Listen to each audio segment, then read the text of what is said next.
Something we should remind ourselves of when we think about innovation is that it doesn't happen through some kind of magic machine.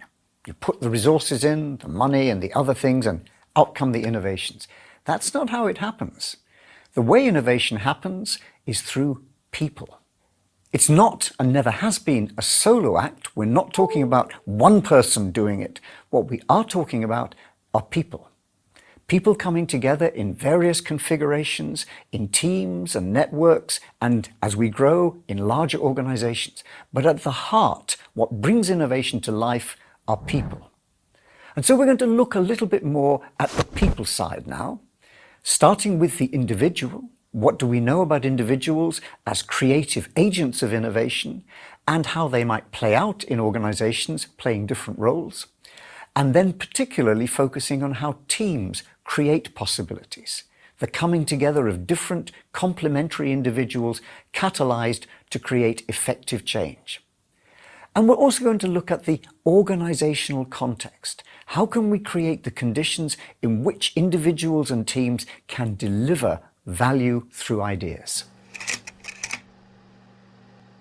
So let's begin by looking at the individual and how do they contribute to innovation?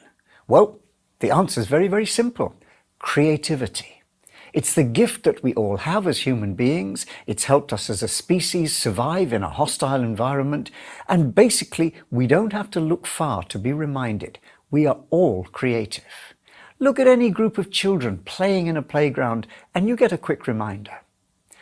We might think sometimes that he's very creative or she's very creative. They're an artist or a musician and they're somehow different from us. That's not true. Plenty of research underlines the fact we are all creative. We might choose to express our creativity in different ways. Some of us are more comfortable with incremental steps forward. Others are prepared to make that mad leap that characterizes a great artist or musician. But we are all creative.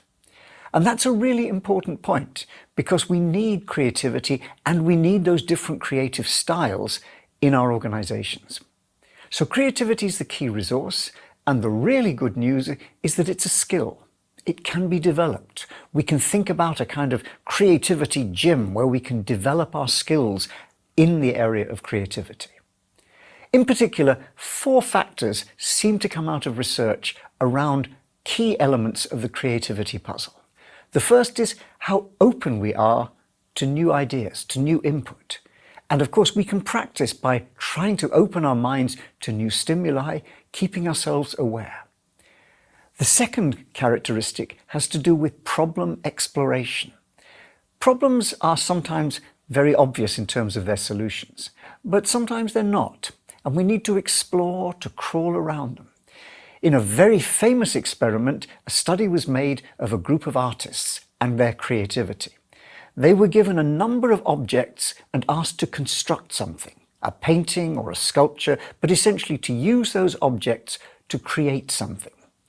Now that's an open-ended problem. And what they noticed, what the researchers noticed, was that many of the students spent a long time looking around, weighing, essentially exploring the objects and how they might work with them. This idea of problem exploration. What was particularly significant was when a panel of experts were asked to rate the creativity, that's a difficult task, but to rate it, the students who'd spent a long time exploring produced better output.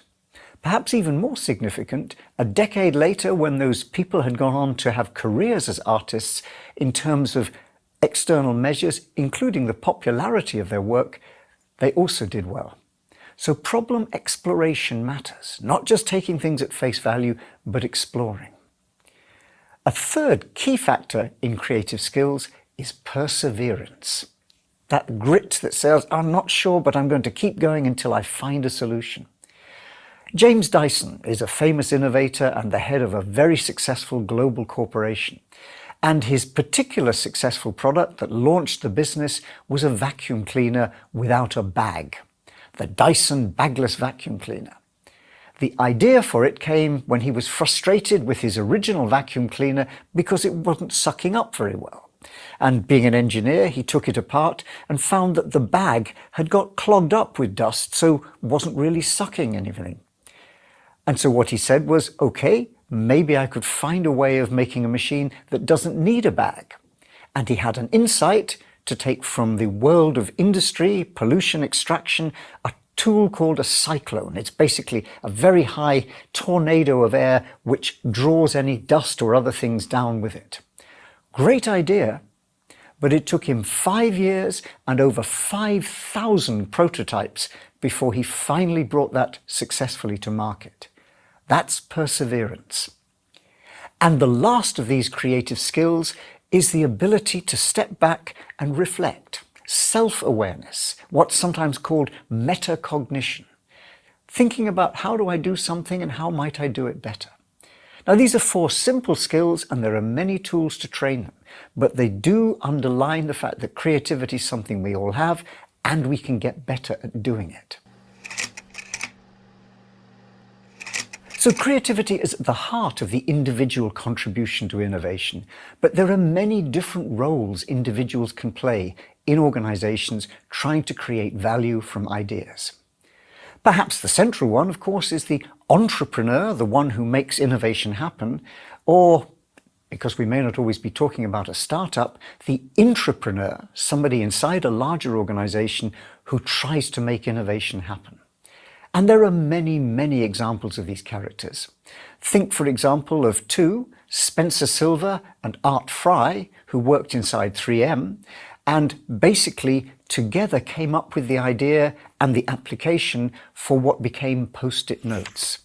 Now that again didn't happen overnight. Rather like James Dyson, it took a lot of perseverance, a lot of their own free time and energy, very much bubbling away under the radar inside the company, but eventually they brought that innovation through and it became a great marketing success for 3M. But they were classic internal entrepreneurs. And we can find them all over organizations, public or private, manufacturing or service. Another related side of that, of course, is that it's not just the bright ideas, the people who have the great idea they want to take forward, they often need some help along the way. And there are key individuals who act as sponsors, they listen, perhaps they have power or resources to help enable the innovation to happen. Another key player is the team catalyst. Most things get done in some version of a team, and it isn't just the great ideas people who make the team successful in innovation. Sometimes it's the catalyst behind the scenes who enables things to happen. And that raises the whole question of innovation leadership. Does an innovation leader have to be a hero, always the man or woman who makes it happen themselves? Sometimes, but very often it's the ones who create the conditions in which others can innovate, others can operate. Another set of key roles have to do with connecting. If organizations and innovation are very much about the knowledge they have, is that knowledge exchanged, shared, used to construct innovation? How does it connect?